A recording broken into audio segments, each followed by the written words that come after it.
नमस्कार दोस्तों, आप सभी का स्वागत है मेरे व्लॉग में। आज हम हैं कटनी में, जहां होली का माहौल बिल्कुल अलग ही रंग में दिखाई दे रहा है। कटनी की होली की खास बात यह है कि यहाँ सिर्फ रंग ही नहीं, भक्ति और उत्साह साथ साथ देखने को मिलता है। आज यहाँ फूल की होली और भजन संध्या का अद्भुत आयोजन हो रहा है। पूरा माहौल भक्ति, संगीत और खुशियों से भरा हुआ है। और सच बताऊँ तो आज कटनी का यूथ भी पूरे जोश में दिखाई दे रहा है। कहीं ढोल नगाड़े, कहीं भजन और हर तरफ बस रंग और उमंग ही उमंग। कटनी का यूथ अक्सर इतना दिखाई नहीं देता, लेकिन आज जब दिखा है तो बस ये। लेकिन इस भजन संध्या की कहानी भी अद्भुत खास है। कुछ समय पहले कटनी के एक मंदिर में कुछ युवाओं ने मिलकर एक सुंदर पहल शुरू की थी। उन्होंने सोचा कि आज के समय में युवा अक्सर अपने काम और मोबाइल की दुनिया में व्यस्त रहते हैं, तो क्यों ना ऐसा कुछ किया जाए जिससे हर रविवार सभी युवा एक साथ आए। बस इसी सोच के साथ हर रविवार भजन की शुरुआत हो गई। इसका उद्देश्य बहुत ही सुंदर था। रविवार के दिन कटनी का युवा एक जगह इकट्ठा हो और श्री कृष्ण की भक्ति में खो जाए।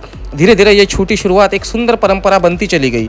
हर रविवार युवाओं की संख्या बढ़ती गई और भक्ति का यह कारवां आगे बढ़ता गया। आज यही भक्ति का संगम इतना बड़ा रूप ले चुका है कि होली के अवसर पर भजन संध्या और फूलों की होली का भव्य आयोजन किया गया है। सबसे खास बात यह है कि आज यहाँ कटनी का युवा पूरे उत्साह के साथ भक्ति में डूबा हुआ दिखाई दे रहा है।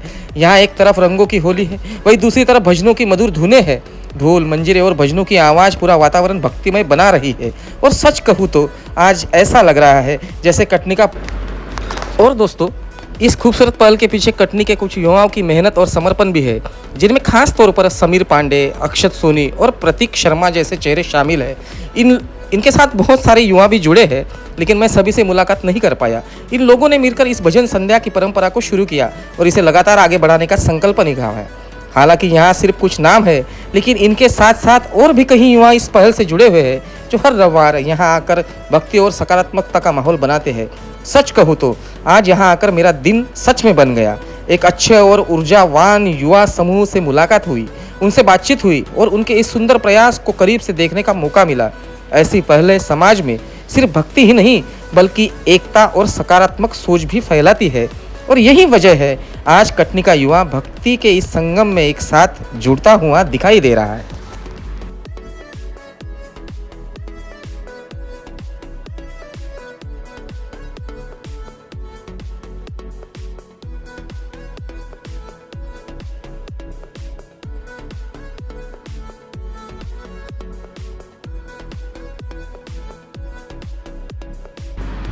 और दोस्तों, इस पूरे आयोजन की एक और बहुत खास बात रही है। यहाँ पर मैंने एक बहुत ही सुंदर दृश्य देखा। अक्सर ऐसे कार्यक्रमों में पुरुषों की संख्या ज़्यादा होती है, लेकिन यहाँ तो बिल्कुल अलग ही माहौल था। यहाँ पुरुषों से भी ज़्यादा महिलाओं की उपस्थिति दिखाई दे रही थी। यह सच में बहुत ही खुशी की बात है। इससे साफ दिखाई देता है कि इस भजन संध्या के प्रति लोगों का विश्वास कितना बढ़ चुका है। आयोजन समिति ने जो पहल शुरू की थी, वह सच में लोगों के दिलों तक पहुँच चुकी है।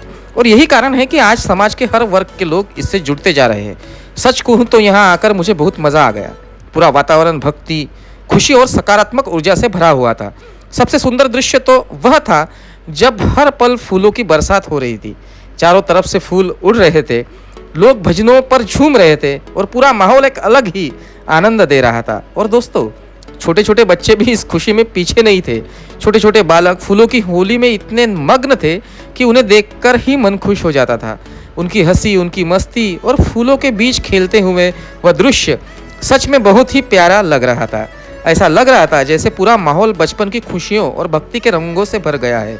और अंत में बस इतना ही कहना चाहूँगा, just want to say this was more beautiful than what I want.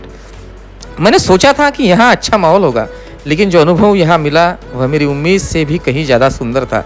भक्ति, प्रेम, उत्साह और फूलों की होली, सब कुछ एक साथ देखने को मिला। सच में आज का यह अनुभव हमेशा याद रहने वाला है।